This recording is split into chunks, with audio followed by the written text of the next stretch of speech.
ได้ไปหาก็บอกให้เจ้าของถอด เพราะว่าอยากงาน กันแนวว่าไปเอาคนนี้มาเปรียบใส่เจ้าของ บ่ได้ใจ กับลงพลังบวกในตัวเจ้าของ ยังคิดนำตัวน้องคือเก่า คิดเบิ่งที่หลัง บ่ได้เปลี่ยนไปหัวใจอ้ายยังห่วงเจ้า มีแห้งพักดันคักเลยเด้ บ่ได้ปล่อยให้เงา มันก็จะมีแห้งสูง เสาร์อาทิตย์ติดงานโอทีตื่นเช้ามา ได้แต่โทรหา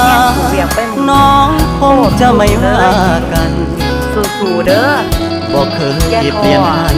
มันเมื่อย สัญญาหักมันคนดีบ่ได้กักมีกินบ่ได้เลีกสัญญาที่มีย้อนงานยุ่งอีลีคนดีอย่าเครียดอายเด้อขอหาสุมือ